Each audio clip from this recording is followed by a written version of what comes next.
Pokrovsk est censé être aux mains des Russes. Vladimir Poutine pensait en avoir la certitude. Pendant l'été, le dirigeant russe a consacré 110 000 soldats à la chute de l'une des villes forteresses les plus importantes d'Ukraine. La Russie avait une stratégie intelligente en prenant du territoire autour de Pokrovsk et en encerclant la ville pour attaquer sur plusieurs fronts. Mais tout a mal tourné pour la Russie. Les soldats n'étaient membres pas suffisants, pas plus que la stratégie. L'Ukraine écrase la Russie à Pokrovsk, et les troupes de Poutine fuient maintenant dans la panique face aux vastes contre-offensives ukrainiennes. Après tout le battage médiatique autour de l'offensive d'été russe, la réalité à laquelle Poutine doit maintenant faire face, c'est que les assauts censés prendre Pokrovsk se sont essoufflés. Ces assauts n'ont pratiquement rien accompli. Pokrovsk est toujours aux mains de l'Ukraine, et beaucoup des localités autour de la ville que la Russie avait réussi à prendre pendant l'été sont en train d'être reprises, une par une, alors que l'Ukraine profite de ce qu'est devenu l'offensive d'été. Les 110 000 soldats envoyés par Poutine à Pokrovsk ne sont plus la force écrasante qu'il imaginait. D'après Euromaidan Press, le 16 septembre, les forces russes restantes à Pokrovsk se limitent désormais à des assauts désorganisés et souvent désastreux à petite échelle. Ce qui est emblématique de l'effondrement d'une campagne qui était censée être le couronnement de la Russie en 2025. Il n'y a pas que Euromaidan Press qui met en avant le chaos qu'est devenu l'offensive russe sur Pokrovsk. Dans une mise à jour du champ de bataille du 12 septembre, l'Institut pour l'étude de la guerre, a rapporté que bien que les forces russes continuent de lancer des assauts près de Pokrovsk et à l'intérieur de la ville, ces assauts qu'on aboutissent vraiment à rien. Aucune avancée n'a été réalisée le 12 septembre, mais de nombreuses informations ont révélé que les soldats russes deviennent de plus en plus désespérés. Par exemple, l'Institut pour l'étude de la guerre indique qu'un corps d'assaut ukrainien affirme que les troupes russes opérant en direction de Pokrovsk utilisent de plus en plus de véhicules civils pour effectuer la rotation de leurs troupes. C'est évidemment une très mauvaise idée. Avec autant de drones ukrainiens en action, ainsi que des mines et de l'artillerie, les véhicules civils utilisés par les forces russes deviennent des cibles évidentes, parce qu'ils n'ont aucun blindage qui pourrait les protéger contre les armes ukrainiennes. Bien sûr, cela n'a jamais arrêté la Russie auparavant. Les rapports sur l'utilisation par la Russie de véhicules civils, en plus de motos et même de trottinettes électriques pour des opérations militaires, remontent au moins au début de 2025, comme l'a rapporté Al Jazeera sur ce phénomène en février. Néanmoins, leur utilisation à Pokrovsk montre combien les forces de Poutine sont désorganisées dans la région. La puissance blindée russe a diminué. Les chars et véhicules blindés devenant rares, Moscou doit recourir davantage à des véhicules civils pour ses assauts. Pour l'Ukraine, ce changement crée plus d'opportunités d'infliger de lourdes pertes. Un cercle vicieux s'est installé. Chaque attaque contre Pokrovsk affaiblit les blindés russes, rendant leurs forces plus vulnérables et dépendantes de substituts inadéquats. Voici à quel point l'offensive russe sur Pokrovsk est devenue désorganisée. La désorganisation de la Russie n'a pas été arrangée par l'assaut remarquable que l'Ukraine a mené près de Pokrovsk le 8 septembre. Le Kiev indépendant affirme que l'Ukraine a réussi à détruire plusieurs postes de commandement utilisés par le groupe central des forces russes à Donetsk, ainsi que par la 41e armée interarmes de la Russie, qui opère à Pokrovsk. Cependant, cette dernière frappe est clairement la plus importante. Supprimer tout centre de commandement à Donetsk profite à Pokrovsk, puisque cette ville s'y situe. Les frappes sur ces cibles militaires perturbent considérablement le contrôle des unités et des subdivisions des forces armées russes, a déclaré l'état-major général des forces armées ukrainiennes dans un message Telegram annonçant la frappe. L'état-major général a également confirmé que la Russie a subi plusieurs pertes lors des frappes du 8 septembre, y compris la perte de plusieurs membres de son commandement, du personnel qui aurait pu jouer un rôle important dans l'organisation des assauts sur Pokrovsk. L'Ukraine pourrait souhaiter avoir lancé son attaque un peu plus tôt. Le 28 août, le ministre russe de la Défense, Andrei Belousov, a visité une installation ukrainienne frappée le 8 septembre. Il a reçu un briefing avant de quitter Donetsk et aurait constitué une prise importante pour l'Ukraine, alors qu'elle se défend contre l'invasion russe. Détruire des centres de commandement reste une bonne consolation. Et maintenant, L'effet se fait sentir autour de Pokrovsk, dans la désorganisation généralisée qui est désormais la marque de fabrique de chaque assaut russe. Alors, que se passe-t-il à Pokrovsk? Pour commencer, l'intensité des assauts russes contre la ville a chuté de façon spectaculaire. Les combats autour de Pokrovsk sont entrés dans une nouvelle phase, où l'intensité des assauts russes sur les flancs a clairement diminué, et leur grande offensive d'autrefois s'est fragmentée en attaques dispersées et non coordonnées, rapporte Euromaidan Press. Cela a été constaté tout au long de la première moitié de septembre. Cependant, une baisse d'intensité avait également été observée le mois précédent, alors que les forces russes de Pokrovsk commençaient clairement à s'épuiser, après avoir tenté de conquérir autant de territoires en juin et juillet. Le site Defense Blog a rapporté le 2 septembre que la communauté du renseignement open source avait recensé 5027 assauts russes en août. Même si cela peut sembler beaucoup d'assauts, puisqu'on atteint environ 162 par jour, c'est moins que les totaux mensuels de mai, juin et juillet. L'offensive d'été de la Russie visant Pokrovsk a commencé en mai et a connu ses plus grands succès en juin et juillet. Le rythme de conquête de territoire par la Russie a également fortement diminué en août, puisque les forces de Poutine n'ont réussi à s'emparer que de 464 km², soit environ 179 miles² de l'Ukraine durant ce mois. Cela marque à nouveau une baisse de 18% par rapport aux gains russes de juillet. Cela montre combien les offensives russes autour de Pokrovsk ont ralenti et perdu en efficacité pour gagner du terrain. Comme l'a dit la communauté Open Source Intelligence, la Russie n'aurait une chance d'obtenir le succès que Vladimir Poutine souhaite que si elle s'engage à lancer des assauts plus fréquents pour réaliser des gains. Ce ralentissement ne provoque pas cela. Les forces russes ayant utilisé des véhicules civils à Pokrovsk, il paraît peu probable que les assauts désorganisés actuels aient l'impact nécessaire pour avancer significativement. Désormais, la Russie ne peut plus lancer les assauts massifs qu'elle utilisait pour épuiser les défenses ukrainiennes. Dans d'autres villes, il ne reste guère plus que de petits groupes qui sondent les défenses ukrainiennes, apparemment juste pour éviter un arrêt complet. Cela exposerait ouvertement l'échec de la campagne russe, affirme Euromaidan Press, à propos des assauts que la Russie mène actuellement. Donc non seulement ces assauts diminuent en intensité en termes de chiffres purs, mais ils perdent aussi en intensité sur le plan de la puissance. Avec la disparition des blindés et le nombre de soldats impliqués dans chaque offensive étant si faible, tous les gains que la Russie a réalisés lors de l'offensive de Pokrovsk sont souvent rapidement annulés. Nulle part cela n'a été plus évident que lorsque la Russie a réussi à percer le front de Pokrovsk au début et au milieu du mois d'août. C'est exactement la brèche que Poutine voulait créer durant l'été. Un petit contingent des forces russes a réussi à avancer d'environ 10 km au nord de Pokrovsk, s'emparant de plusieurs villages en chemin. La Russie était même allée jusqu'à envoyer des soldats russes habillés en civil à Pokrovsk.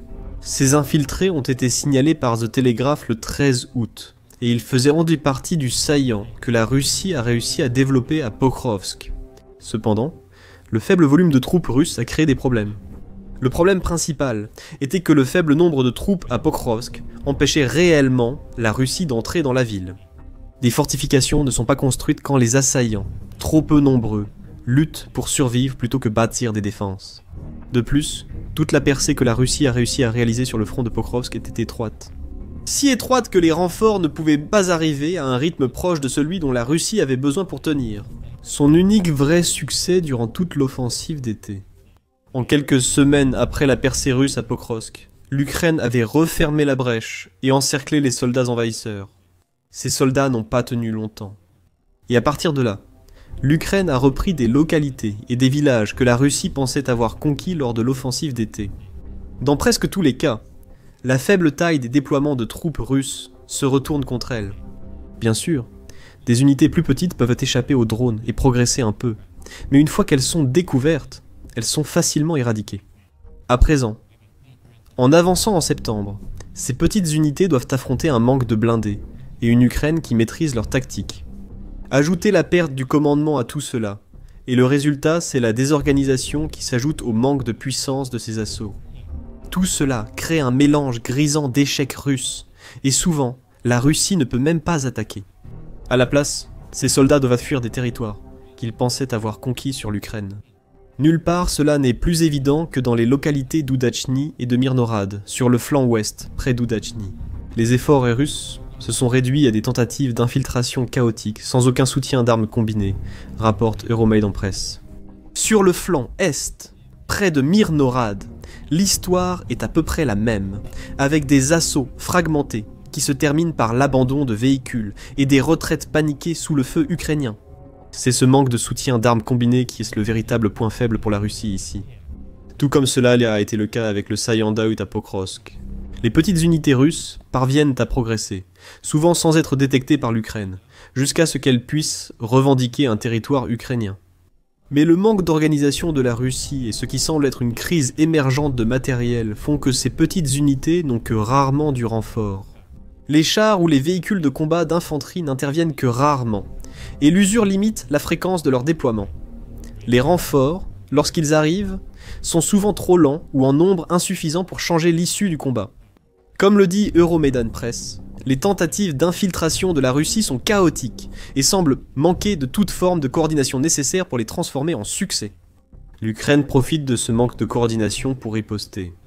Le 2 septembre, le Kiev indépendant a rapporté que l'Ukraine avait repris Oudachny à la Russie, une ville située à seulement 10 km à l'ouest de Pokrovsk selon le média. Toutes les positions russes dans la localité ont été détruites par le 425e régiment Skala de l'Ukraine, l'Ukraine couronnant sa victoire en hissant le drapeau du pays à Oudachny. L'Ukraine a remporté cette victoire en lançant une offensive concertée, selon Euromaidan Press. Cette offensive lui a permis de nettoyer les bâtiments et les camps des troupes russes dispersées, ce qui constitue le principal problème pour la Russie. Ces troupes auraient dû se coordonner. Elles auraient dû être suffisamment organisées pour se regrouper une fois l'assaut lancé. Oudachny, leur permettant de créer une ligne défensive à tenir jusqu'à l'arrivée des renforts. Mais avec des commandants apparemment introuvables, les soldats russes étaient dispersés au point d'être presque sans défense. Face aux contre-attaques de l'Ukraine, la Russie tente encore mollement de reprendre le terrain perdu à Oudachny. Mais ces assauts sont faibles et prévisibles, ce qui permet à l'Ukraine de les contrer avec de solides défenses. Cela entraîne inévitablement des pertes russes. Un schéma similaire s'est produit près de Myrnorad, sur le flanc est, où les Ukrainiens ont repoussé plusieurs assauts blindés russes, avant d'intervenir pour achever les restes, rapporte Euromaidan Press. Il partage également une image, apparemment tirée d'une vidéo ukrainienne, montrant des soldats russes abandonnant activement leur position et fuyant devant les forces ukrainiennes à Rodivka. La dynamique autour de Pokrovsk penche en faveur de l'Ukraine, et ce type de fuite russe devient courant. Tellement courant, en fait, que le commandant en chef des forces armées ukrainiennes, Oleksandr Sersky, a pu annoncer d'importants gains réalisés par l'Ukraine en août. Août 2025 a été un mois d'épreuves difficiles pour nos militaires, mais au final, nous avons obtenu de nombreux résultats positifs. C'est la conclusion que j'ai tirée de la réunion, résumant les performances des forces armées en août, rapporte Pravda. Sersky déclare. Fin août, l'Ukraine avait repris environ 58 km², soit 22 miles², à la Russie. À la fin du mois, Sersky a rapporté que la Russie avait perdu 28 790 de ses soldats morts ou blessés, et ces pertes alimentent le cycle dont nous avons parlé plus tôt. Au fur et à mesure que les assauts russes à Pokrovsk s'affaiblissent, ces soldats deviennent plus vulnérables. Chaque assaut désorganisé est plus faible que le précédent, et les pertes causées par cette faiblesse ne font qu'aggraver la situation pour la Russie. Les troupes de Poutine ne sont pas aidées par le fait que ce ne sont pas seulement la mort et les blessures qui réduisent leurs effectifs. Le 12 septembre, le Kiev Post a rapporté que ces dernières semaines, l'Ukraine avait capturé au moins 69 soldats russes dans la région de Pokrovsk. Certaines preuves indiquant même que ce nombre dépasse les 100.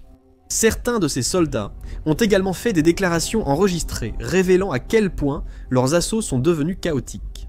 Ils disent qu'on leur ordonne souvent d'infiltrer le territoire ukrainien à pied, plutôt que d'attaquer de front les forces ukrainiennes, comme ils l'ont fait par le passé.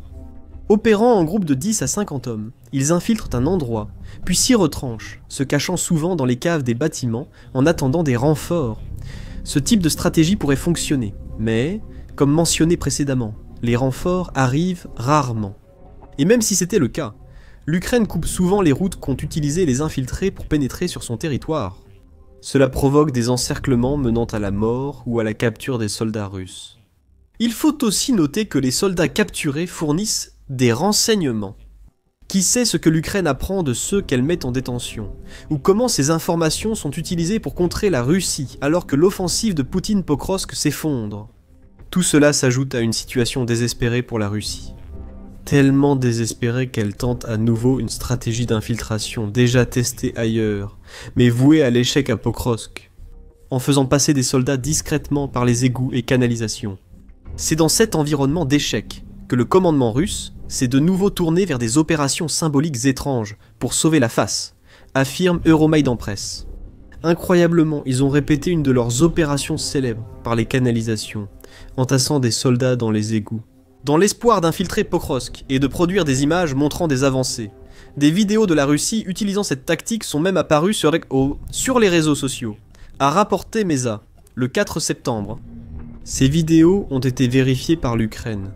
Ce sont bien des soldats russes qui rôdent dans les égouts de Pokrovsk. Naturellement, les défenseurs de l'Ukraine étaient inquiets de cette tournure des événements, d'autant plus que la Russie avait réussi à utiliser une tactique similaire pour obtenir certains succès à Koursk. L'Ukraine a donc consulté un ingénieur, explique le porte-parole militaire Oleksiy Belsky. Cet ingénieur a révélé que l'Ukraine n'a rien à craindre, et il a dit que c'est tout simplement impossible, a déclaré Belsky. Le diamètre du tuyau est de 60 cm. Le diamètre du tuyau par lequel ils se sont déplacés à Koursk atteignait 1,5 m, et dans ce tuyau il y avait du gaz. Alors que celui-ci est un égout non entretenu. Les soldats russes essaient de faire comme Andy Dufresne dans des canalisations d'égouts dans lesquelles ils ne pourront jamais se faufiler. L'Ukraine n'a même pas à tenter de se défendre contre ces attaques par les égouts. Les soldats russes devront reculer, malgré toutes les vidéos produites par la Russie pour masquer son absence de progrès avec cette stratégie. Ces événements soulèvent des questions. La Russie savait-elle qu'elle ne percerait jamais les défenses de Pokrovsk via les égouts? Envoie-t-elle juste des troupes dans ces égouts pour filmer des vidéos de propagande? Ou bien les forces russes de Pokrovsk sont-elles désormais tellement désorganisées qu'elles ne le savaient même pas? Les égouts qu'ils traversaient avaient des canalisations atteignant 60 cm de diamètre. Ces vidéos visaient à dissimuler leur honte à la dernière minute. Compte tenu de tout ce qu'on a vu à Pokrovsk, la seconde option semble plus probable que la première. Alors, quelle est la prochaine étape pour la Russie à Pokrovsk? Une chose est sûre, l'offensive d'été russe n'a pas atteint son objectif principal, la prise de Pokrovsk. C'est évident, car nous sommes en automne, et la ville reste sous contrôle ukrainien. Encore plus dommageable pour la Russie, que sa stratégie d'encerclement visant à prendre de petites localités autour de Pokrovsk pour attaquer sur plusieurs fronts a aussi échoué. L'Ukraine reprend maintenant bon nombre de ses localités clés, comme on le voit à Oudachny Mirnorad. Si la Russie avait réussi à conserver ce type de localité, une offensive d'automne sur Pokrovsk aurait peut-être pu aboutir à un succès. Mais la Russie n'y est pas parvenue, donc l'offensive d'automne ne réussira pas. Cela ne veut pas dire que la Russie ne va pas essayer. Même dans le chaos et le désordre de l'offensive russe sur Pokrovsk, elle tente toujours d'avancer. Dans un article du 15 septembre pour Forbes, David Kirichenko affirme que la Russie prépare une ultime offensive pour prendre Pokrovsk. Kirichenko révèle cela. Poutine aurait dit à Donald Trump que la Russie compte prendre le Donbass, incluant Pokrovsk, en 2 à 3 mois, 4 au plus. En somme, Poutine estime que la Russie dominera le Donbass avant la fin de l'année. Le mot-clé est « pense ». Poutine a peut-être juste menti sur un fait qu'il sait impossible, pour convaincre Trump de demander à l'Ukraine de céder le Donbass. Après tout, la Russie n'est pas plus proche de s'emparer de Pokrovsk qu'elle ne l'était au début de l'été. Il semble aussi que la stratégie russe sera la même cet automne que lors de l'offensive estivale ratée. De petites unités essaieront de s'infiltrer, et la Russie lancera parfois les assauts de chair utilisés durant la guerre en Ukraine. Encore une fois, les mêmes problèmes de désorganisation et de manque d'équipement à Pokrovsk persistent.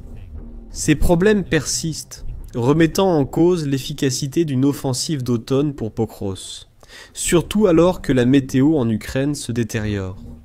Le dernier mot revient à Euromaidan Press. Avec l'arrivée rapide des pluies d'automne, la très attendue offensive d'été de la Russie s'est terminée sans atteindre son objectif principal, qui était de capturer Pokrovsk. Au contraire, les contre-mesures ukrainiennes ont non seulement sauvé la ville, mais aussi repoussé l'ennemi. laissant de nombreux corps russes dans les champs et canalisations, surtout autour de Pokrovsk. Alors que l'offensive russe dans cette région sombre dans le chaos, Poutine se retrouve à panser les blessures infligées par une campagne estivale qui ne s'est pas déroulée comme il l'espérait. L'été de la défaite de Poutine est complet. 210 000 soldats russes ont été perdus sans aucun gain. Découvrez-en plus dans notre vidéo et n'oubliez pas de vous abonner à The Military Show pour plus de mises à jour sur les derniers développements à Pokrovsk.